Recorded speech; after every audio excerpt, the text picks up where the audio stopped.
যে 1971 সনের যে মুক্তিযুদ্ধ আমাদের জাতীয় জীবনের সবচেয়ে গৌরবোজ্জ্বল অধ্যায়, সেই সময়ে যদি এই ফোন সিস্টেমটা থাকতো, স্মার্টফোন, তাইলে মুক্তিযুদ্ধ কত বছর পরে শুরু হতো আল্লাহ জানে।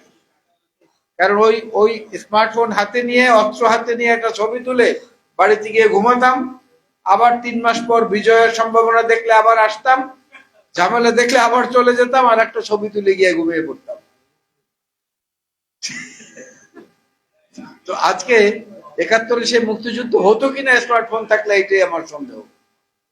যাই হোক বন্ধুরা, আলোচনা অত্যন্ত চমৎকার হয়েছে। বিশেষ করে অধ্যাপক গোলাম হাফিজ কেনেডির প্রবন্ধটি আরো বিস্তারিত ভাবে আমরা শুনতে পারলে ভালো লাগতো। অত্যন্ত তথ্য নির্ভর ছিল। আমি চেয়েছিলাম একটি পেপার প্রেজেন্ট কপি তার কাছ থেকে, সেটা পেলে আমি নিজেও একটু সমৃদ্ধ হওয়ার চেষ্টা করতাম। বিষয়টা দাঁড়িয়েছে যে জিয়াউর রহমান, বেগম খালেদা জিয়া এবং তারেক রহমানের উপরে যদি আক্রমণ না আসে, তাহলে আমাদের অসন্তুষ্ট হওয়া উচিত।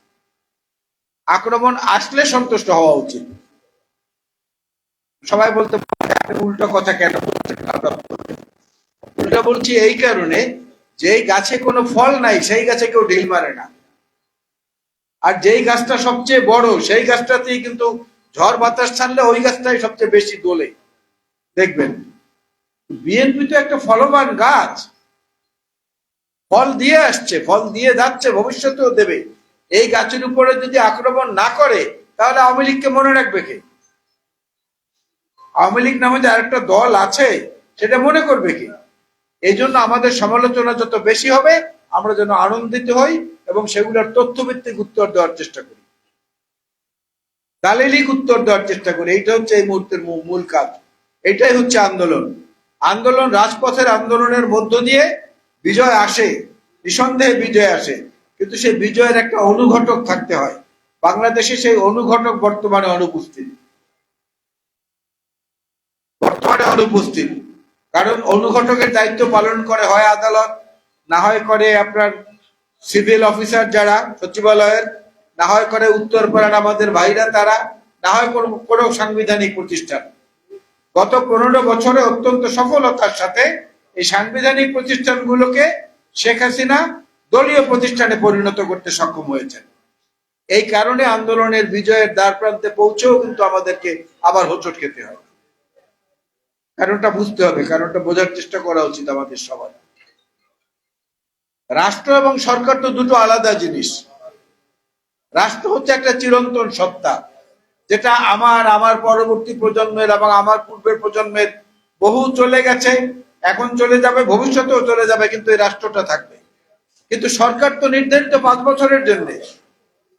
সেই সরকার যদি রাষ্ট্রের সঙ্গে একাকার হয়ে যায়, তখন সেই রাষ্ট্রের আর আলাদা কোনো অস্তিত্ব থাকে না, যেটার ভিকটিম আজকে সবচেয়ে বড় হচ্ছে বাংলাদেশ জাতীয়তাবাদী দল।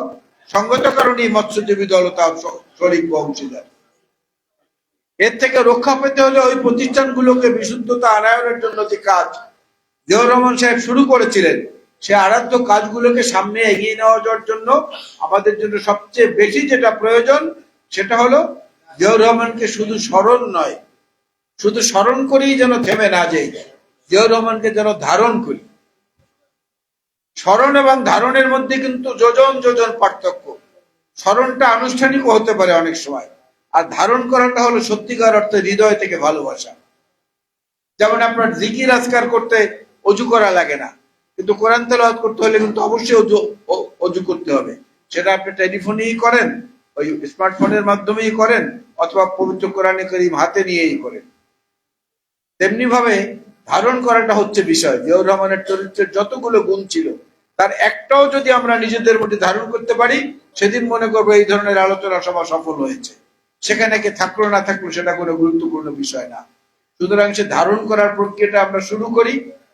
যারা করেছি ইতিমধ্যেই করেছি তাদেরকে ধন্যবাদ, যারা করেনি তারা আজকে থেকে ওয়াদা করি যে জিয়াউর রহমানের চরিত্রের যে ভালো গুণগুলো ছিল, তার মধ্যে অন্তত একটাকে আমি ধারণ করে ভবিষ্যতে এগিয়ে যাই। তাহলে ব্যতিক্রমী নেতৃত্ব বাংলাদেশ পাবে, এবং সেই ব্যতিক্রমী নেতৃত্বের মধ্য দিয়েই বাংলাদেশের যে গৌরবোজ্জ্বল অধ্যায় শহীদ জিয়াউর রহমান বীরুত্তম সৃষ্টি করেছিলেন, সেটার অব্যাহত ধারা আমরা বয়ে নিয়ে যেতে পারবো তার উত্তরাধিকার হিসাবে। ধন্যবাদ। বাংলাদেশ জাতীয়তাবাদী মৎস্যজীবী দল। শহীদ জিয়া বীরুত্তম অমর হোক।